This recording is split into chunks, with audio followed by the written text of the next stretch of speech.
La plus grande sagesse est de dissimuler.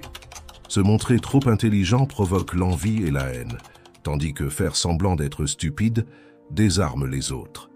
Arthur Schopenhauer. Avez-vous déjà réfléchi au fait que souvent, le chemin vers la vraie sagesse ne consiste pas à être plus intelligent, mais à faire semblant d'être bête? Cela semble contre-intuitif, n'est-ce pas?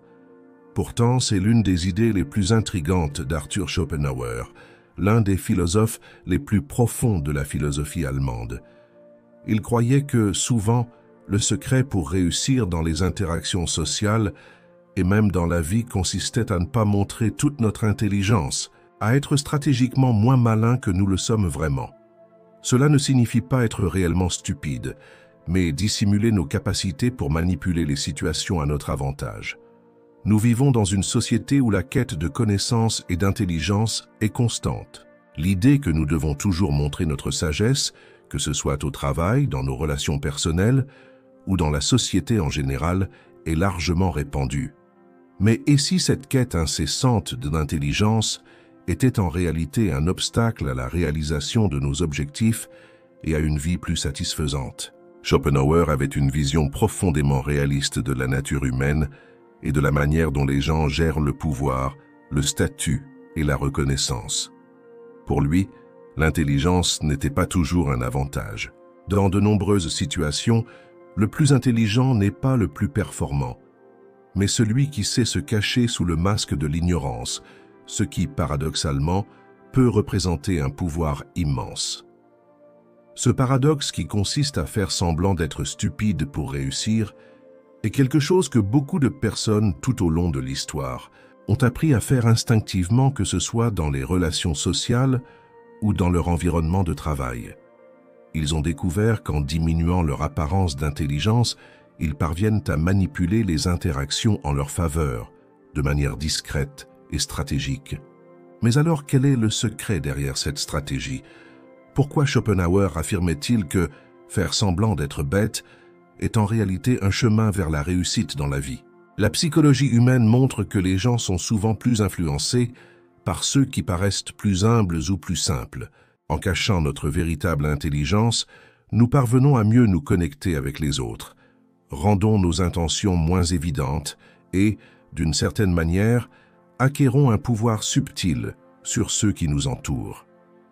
Au lieu d'être perçus comme des menaces, nous sommes vus comme des alliés, des personnes avec qui les autres se sentent plus à l'aise. Cela nous donne plus de contrôle sur les situations.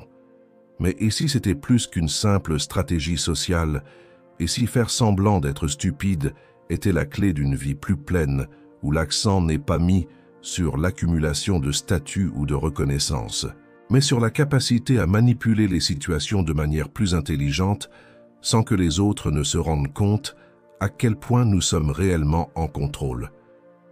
C'est le secret de Schopenhauer, un secret profond que seuls ceux qui sont prêts à observer les dynamiques de la vie peuvent vraiment comprendre. Lorsque Schopenhauer a proposé l'idée de faire semblant d'être stupide comme chemin vers le succès, il remettait en question les normes établies concernant l'intelligence et le statut social. Dans le monde où nous vivons, l'intelligence est souvent associée au succès, au pouvoir, à la capacité d'être respecté. Cependant, l'intelligence pure n'est souvent pas ce qui nous fait avancer dans les interactions sociales ou dans notre vie professionnelle. Au contraire, ce sont souvent les tactiques subtiles, le comportement stratégique et la capacité à s'adapter aux circonstances qui font la différence. Imaginez la situation suivante. Vous êtes dans une réunion de travail et vous remarquez que, tandis que certains membres de l'équipe essaient d'impressionner par leurs compétences techniques et leurs connaissances approfondies, vous choisissez d'adopter une approche plus modeste. Vous ne vous présentez pas comme la personne la plus intelligente de la salle. Vous n'essayez pas de rivaliser avec les esprits brillants autour de vous, mais vous écoutez attentivement, posez des questions humbles et en même temps, commencez à guider la conversation plus facilement que ceux qui essaient de se démarquer. Au lieu d'être vu comme un rival, vous devenez un allié. Quelqu'un qui inspire confiance et qui, paradoxalement, a plus de contrôle sur la situation que ceux qui tentent de briller par leur intelligence. Ce type de comportement est exactement ce que Schopenhauer suggérait. Lorsque nous montrons notre humilité stratégique, lorsque nous cessons d'exhiber nos connaissances de manière ostentatoire, les gens se sentent plus à l'aise et souvent ne réalisent pas que nous sommes en réalité en train de conduire la dynamique en notre faveur. Faire semblant d'être stupide est en réalité un mouvement d'intelligence déguisé. En sous-estimant nos propres compétences et talents, nous gagnons non seulement la confiance des autres, mais nous devenons également plus difficiles à prévoir, plus difficiles à manipuler. En pratique, cette stratégie peut être appliquée de diverses manières, en particulier dans des situations où la compétition intellectuelle est intense. En nous positionnant comme des figures modestes, qui ne cherchent pas une reconnaissance immédiate, mais préfèrent observer et comprendre l'environnement, nous parvenons à créer un espace pour agir avec plus de liberté. Cette approche est puissante, car elle défie les attentes sociales qui associent l'intelligence à l'arrogance ou à la vanité. Ceux qui semblent moins intelligents peuvent, en réalité, être plus stratégiques, puisqu'ils peuvent agir sans la pression d'avoir à prouver quelque chose aux autres. Cette idée de faire semblant d'être stupide est également liée à la psychologie humaine. Daniel Kahneman, dans son travail sur la prise de décision, explique comment les gens sont souvent influencés par l'effet d'ancrage, la tendance à trop se fier à la première information rencontrée. Lorsque quelqu'un se présente comme moins intelligent ou moins capable, on s'attend à ce que cette personne ne soit pas une menace. Cela ouvre un espace permettant de faire des choix plus audacieux et stratégiques sans être perçu comme quelqu'un qui doit justifier ses actions. En faisant semblant d'être inférieur, vous créez un espace de liberté pour faire des mouvements inattendus, orientant les situations en votre faveur. De plus, l'humilité stratégique nous permet également d'apprendre davantage. Lorsque nous nous montrons moins expérimentés, les gens ont tendance à nous enseigner davantage, à partager leurs connaissances plus ouvertement. Au lieu de se sentir menacés, ils nous perçoivent comme des élèves et non comme des concurrents. Cela crée une dynamique où le soi-disant stupide devient le sage, car il absorbe plus d'informations et d'idées que ceux qui essaient de se mettre sous les projecteurs. Mais il est important de souligner que faire semblant d'être stupide ne signifie pas être superficiel ou malhonnête. Il s'agit d'un mouvement stratégique, une façon d'agir avec intelligence sans avoir besoin d'exhiber constamment notre supériorité intellectuelle. Cette approche exige de la patience, de la confiance en soi et une bonne dose de maîtrise de soi. Pour Schopenhauer, le grand secret était de ne pas essayer de prouver quoi que ce soit aux autres, mais simplement d'agir de manière à ce que les autres ne réalisent pas qu'ils étaient guidés. Ce processus de dissimulation de nos véritables intentions ne consiste pas à être trompeur ou à manipuler de manière déloyale. Au contraire, il s'agit d'une forme d'intelligence émotionnelle, de savoir quand parler, quand se taire et quand agir, pour s'assurer que nous conduisons les situations en notre faveur, sans être perçus comme une menace. Et ce faisant, nous devenons plus libres d'explorer de nouvelles possibilités, d'expérimenter et d'apprendre plus efficacement, sans les contraintes des attentes sociales. Tout au long de ce texte, nous avons exploré l'idée de faire semblant d'être stupide, comme une stratégie puissante de Schopenhauer pour conquérir la liberté et le contrôle des situations, sans être vu comme une menace. Mais cette approche n'est pas seulement philosophique, elle se connecte de manière intrigante avec l'idée d'intelligence émotionnelle proposée par Daniel Goleman dans son célèbre livre « L'intelligence émotionnelle ». Goleman défend l'idée que le succès dans la vie, en particulier dans les relations sociales et professionnelles, ne dépend souvent pas tant de ce que nous savons, mais de la capacité à comprendre et à gérer nos propres émotions, ainsi que de l'habileté à gérer les émotions des autres. Et c'est ici que nous trouvons le pont entre Schopenhauer et Goleman. Le concept de faire semblant d'être stupide peut être interprété comme une forme d'intelligence émotionnelle, une capacité à naviguer dans les dynamiques sociales sans être le centre d'attention. Lorsque nous choisissons de ne pas exhiber toute notre intelligence et agissons de manière plus modeste, nous appliquons en réalité l'intelligence émotionnelle de manière stratégique.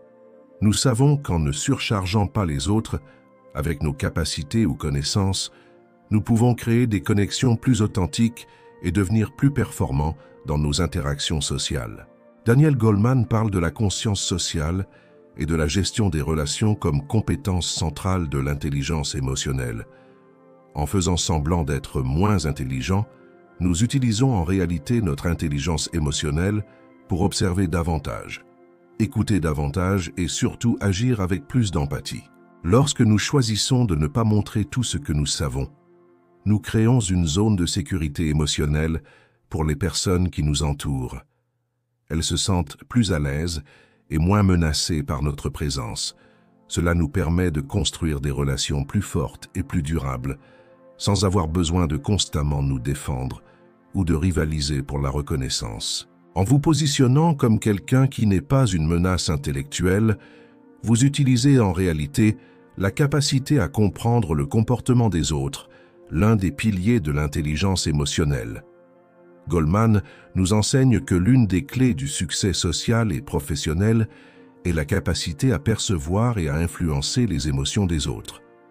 Faire semblant d'être stupide n'est donc pas un signe de faiblesse, mais une application stratégique de cette compétence émotionnelle. En faisant en sorte que les autres se sentent à l'aise et moins compétitifs, vous créez un espace pour agir de manière plus efficace et influente, sans avoir besoin de trop vous exposer. Cette idée est également liée à la notion d'autocontrôle émotionnel. En faisant semblant d'être stupide, vous contrôlez vos propres émotions et actions, ne vous laissant pas emporter par l'impulsion de montrer votre supériorité intellectuelle ou de vous prouver constamment. Cela exige de l'acceptation de soi et de la confiance en ses propres capacités, car vous êtes conscient de votre intelligence, mais choisissez de l'utiliser de manière stratégique.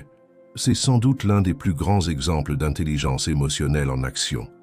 Savoir quand agir et quand rester discret, en contrôlant non seulement les situations, mais aussi vos propres impulsions et désirs. C'est à ce moment que nous réalisons la véritable profondeur de la stratégie de Schopenhauer. Il ne suggère pas seulement de faire semblant d'être stupide pour tromper les autres, mais d'utiliser l'intelligence émotionnelle pour naviguer dans les relations et les dynamiques sociales de manière plus efficace. Et cette habileté stratégique à comprendre et à contrôler ses propres émotions et celles des autres est ce qui nous rend souvent plus influents et plus performants dans les situations quotidiennes. Goleman parle également de l'importance de l'empathie, la capacité à se mettre à la place de l'autre et à comprendre ses émotions. Lorsque nous choisissons d'agir avec plus d'humilité, en faisant semblant d'être stupides, nous donnons de l'espace aux autres pour s'exprimer, créant une atmosphère d'empathie et de compréhension. Au lieu d'essayer constamment d'être le centre d'attention ou le plus intelligent de la salle, nous commençons à agir avec plus d'empathie, en écoutant et en nous connectant aux autres de manière plus authentique. Maintenant, imaginez ce qui se passerait si vous commenciez à appliquer cela dans votre propre vie. Où pourriez-vous utiliser la stratégie de faire semblant d'être stupide pour gagner plus de contrôle dans vos interactions? Comment pourriez-vous, en agissant avec plus d'humilité stratégique, construire un réseau de relations plus fort et plus sincère, sans avoir besoin de constamment rivaliser? Et plus important encore, comment pouvez-vous utiliser votre intelligence émotionnelle pour prendre des décisions plus stratégiques et naviguer dans la vie d'une manière plus intelligente que vous ne l'auriez jamais imaginé, sans avoir besoin d'exhiber votre intellect? Le secret ici est de ne pas surcharger les autres avec ce que nous savons, mais d'utiliser notre intelligence de manière stratégique pour comprendre et contrôler les dynamiques émotionnelles qui nous entourent. La véritable sagesse de Schopenhauer et de Goleman réside donc dans le fait de ne pas agir avec impulsivité, mais avec stratégie. Savoir quand montrer notre intelligence et quand la laisser au second plan. Cette intelligence émotionnelle appliquée nous place en contrôle des situations, nous permettant de faire des choix plus efficaces et de nous connecter de manière plus authentique avec les autres.